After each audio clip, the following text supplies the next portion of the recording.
Imagine the sea parting just enough for the ruins of an entire city to stare back at you through the green depths. That moment of impossible recognition is exactly what devoured the minds of the first surveyors when they stumbled upon the anomaly. It was not the fabled Dwaraka, the golden city of Krishna swallowed by the Arabian Sea. No, this was something else, a sibling metropolis slumbering just beyond the edge of known history. We tell ourselves that time reveals all things, but as you drift above this sunken grid, the lie of that certainty becomes unbearable.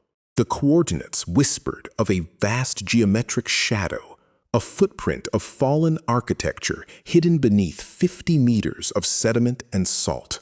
Side-scan sonar painted a ghostly portrait of right-angled streets, massive foundations, and a citadel built on a scale that defied the simple fishing villages believed to have once existed here. They called it the Gulf of Khambhat discovery, a city drowned so completely that the ocean had forgotten to give it a name. For decades, the world focused on the excavation of Dwaraka, those circular bastions and temple fragments that seemed to validate the Mahabharata. But while historians celebrated that singular triumph, the deep-sea instruments registered a whisper. Dwaraka was never meant to be alone. Ancient lore speaks of a realm where the god King Krishna established more than just one fortress against the sea. Divers first grasped the scale of the forgetting when their lights caught the edge of a retaining wall stretching a kilometer into the murky haze. This was not a squatter's settlement, nor a shipwreck. This was a planned metropolis, a geometrical statement of order now shattered into a labyrinth of kelp and silence. Sand drifted over basalt blocks in slow motion like the pendulum of a clock counting down the millennia since human feet last walked these drowned avenues. The evidence was pulled from the ooze with trembling hands. Fired, clay shards, polished stone tools, and the unmistakable signature of urban engineering. What mainstream history expected to find was emptiness, a sterile seabed reflecting the dogma that complex society only blossomed in that region much later. You have to understand the profound violence of the silence that met this data. It was as if a snapshot of a bustling market had been flash-frozen, smashed by disaster, and left to ferment into a geological riddle. Here, where the waves speak in the low tones of a requiem, you can almost feel the weight of the walls pressing back against the water's muscular pressure. Ancient stonemasons had interlocked the blocks with a liquid precision that seemed to mock the tools of the era. The ocean floor was littered with a geometry that shared a disturbing architectural syntax with the ruins found at Dwaraka. The same proportions, the same preference for cardinal alignment, and the same colossal disdain for mere survival needs. It was not a building. It was a declaration of power etched into the landscape, a silhouette that now belongs entirely to the abyss. Shadows and fog engulf the surveying equipment, rendering the grid a creature of half revelation, half lie. The sea is a jealous curator, constantly erasing the evidence it allows you to glimpse. Where archaeology faltered, local legend began to fill the silence with a haunting specificity. The fishermen had always known about the shining wall, a place where the sun, at a certain angle, would ignite the water as if gold lay just beneath the surface. They spoke of a king who angered the gods of the sky, and the tide itself was pulled over his palace like a velvet shroud. But the cold logic of the lab tried to scrub the myth away, insisting on a purely geological catastrophe. The prevailing theory pointed to rapid deglaciation after the Ice Age, a meltwater pulse that caused sea levels to rise by hundreds of feet in a terrifyingly short geological heartbeat.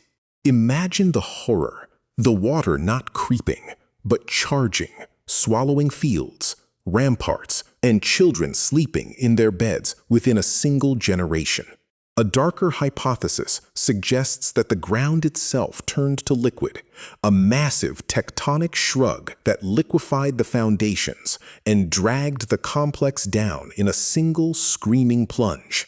That is the point where logic breaks down, where the geologist looks to the historian and finds only a face as blank as the silt covering the ruins.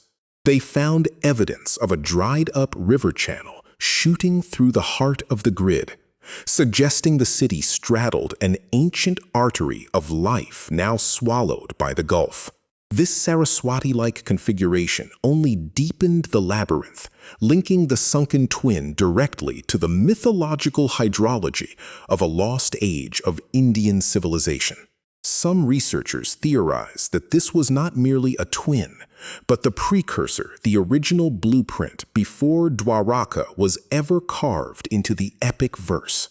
They argue that the builders refined their art here, learned the fatal flaws of coastal pride, and then migrated south to build a stronger successor.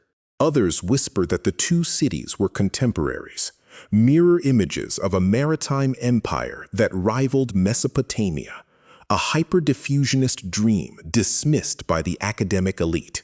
There is a comfort in believing history is a solved puzzle until you stand at the edge of this silence and realize the centerpiece is missing. The labyrinth deepens when you consider the vitrified clay, surfaces that look as if they were blasted by intense heat.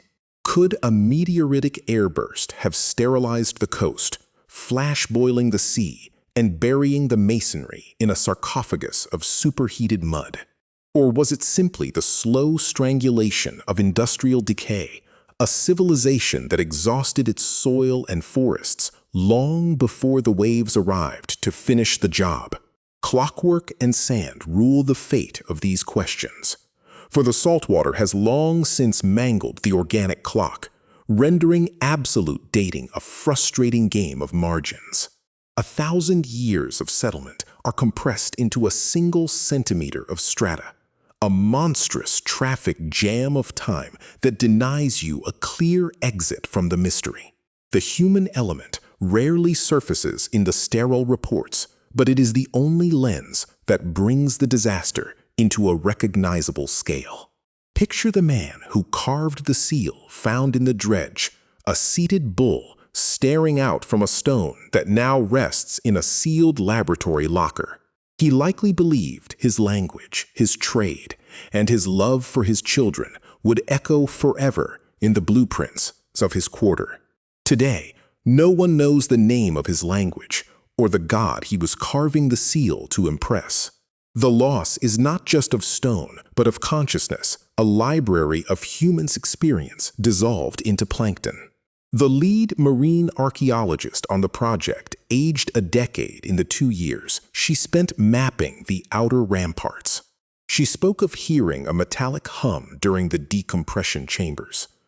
A sonic illusion, she swore, was the city's mechanical heart still trying to beat against the pressure. Obsession gripped the team. They stopped diving for pottery and started diving for closure, a fatal psychological trap. Every fragment recovered only deepened the affliction, proving that the city was real enough to touch, but too broken to fully resurrect. The weathered stone is a silent witness, its surface pocked by the boring of organisms that eat history for sustenance. To press your gloved hand against it is to touch a panic frozen in mineral, a scream that has been sounding a low frequency for 90 centuries. We often look to the stars for signs of high intelligence, forgetting that the abyss beneath our keels holds the graveyards of equal genius. The abyss keeps its secret well, wrapping the broken pillars in a bioluminescent mist that looks like a city still lit from within. It is the ultimate mirage, a drowning dream that pulls you deeper into a maze of wishful thinking. Many have tried to force the twin to yield a name, to link it to a specific verse in the Vedas or a character in the epic struggle of the Mahabharata. Separating fact from desperate speculation is the core torment of this frontier. You are never quite sure if you are mapping a sewer or a temple. The grid teases a hierarchy, a palace district, and a granary. Yet a shift in the current can rearrange the survey data into a meaningless blur. Every road you think you identify leads you to a dead end of sand ripples, a mocking reminder that the sea is the ultimate architect now. The toll this mystery takes on the human mind is measured in sleepless nights spent poring over sonar stills that resemble static rather than streets. I have seen researchers become ghosts themselves, drained of color, chasing the silhouette of a domed structure that never quite appears on the next expedition. The maddening quality of the silence is that it feels deliberate, as if the city is choosing to remain invisible until the world is ready to accept its implications. You begin to project your own anxieties onto the ruins, interpreting the collapse of a balcony as a sign of war or the arrangement of a dump as a sacred ritual. The lost expeditions into the deeper channels claimed no lives, but they stole a degree of sanity from those who glimpsed the scale of the ruin and returned to a world that doubted them. One geophysicist, sitting alone on the deck at night, whispered that there is a weight to the water above the city that is not just hydrostatic pressure, but the mass of unacknowledged generations pressing down.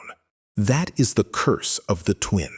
It forces you to look at the entirety of human achievement and view it as a fragile veneer on a surface that can swallow an empire in an afternoon. The relics refuse to be reassembled. They sit in curation boxes like the disarticulated bones of a god, pregnant with power, but refusing to grant a single direct answer. Each dive is a confrontation with your own irrelevance, a microscopic descent into the gap between what we think we know and the immensity of what did not survive the journey.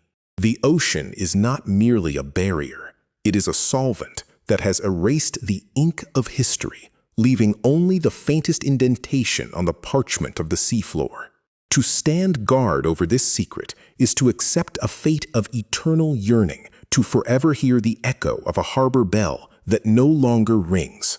The local priests in the coastal villages have a saying, "That which the water hides, it hides for a reason." Perhaps the reason is not malice, but a merciful buffer against the shock of realizing that our technological pride is merely a repeat of a forgotten cycle. The light will never truly touch these foundations again, except in the form of a submersible's beam slicing through the sleeping darkness. In that synthetic light, the city springs back to life for just a moment, a phantom limb of civilization twitching with the memory of a monumental fall. The enduring enigma of the twin is not location, technology, or date. It is the nature of oblivion itself. How does a metropolis of such vibrancy simply vanish from the genome of collective memory, leaving no trace except a silver thread in a fragment of epic poetry? You realize, staring into the eternal fade of the current, that the city is less a place and more a question regarding the limits of our own self-awareness. The sand takes it back, grain by grain, a clockwork mechanism of erosion that will eventually smooth the sharp right angles back into the formless bassinet of the continental shelf. Time is not a river here, but a thick, all-consuming mud that digests ambition, hubris, and architectural genius with the same enzymatic disdain. The stars wheel overhead unseen by the city. The sun's rays never warm its flagstones. It exists in a perpetual state of sensory deprivation, an isolation tank for a memory. To end the story of this twin would be to invent a lie, to seal a wound in history with a fake scar that will never hold. Every great civilization believes it will be the exception to the rule of ruin. Yet, the silt under our feet tells us they were all wrong. The final lesson is not a tidy moral, but a lingering, unsettling sensation that you are floating over a mirror of your own future. The waters that swallowed the twin are the same waters rising against our own shores today. Exhalings, the same patient, pitiless indifference. We search for ancient technology, but we find only a humbling reflection of our vulnerability, neatly stamped into the seafloor sediment. There is a profound wonder in accepting that some chapters of the human past are forever sealed in a library of salt. The twin will sleep on, undisturbed, holding its treasure of photons and lost voices far beyond our grasping reach. And the sea, silent as it was 9,000 years ago, will continue to wave its gentle hand over the city, erasing the very evidence of the erasure itself.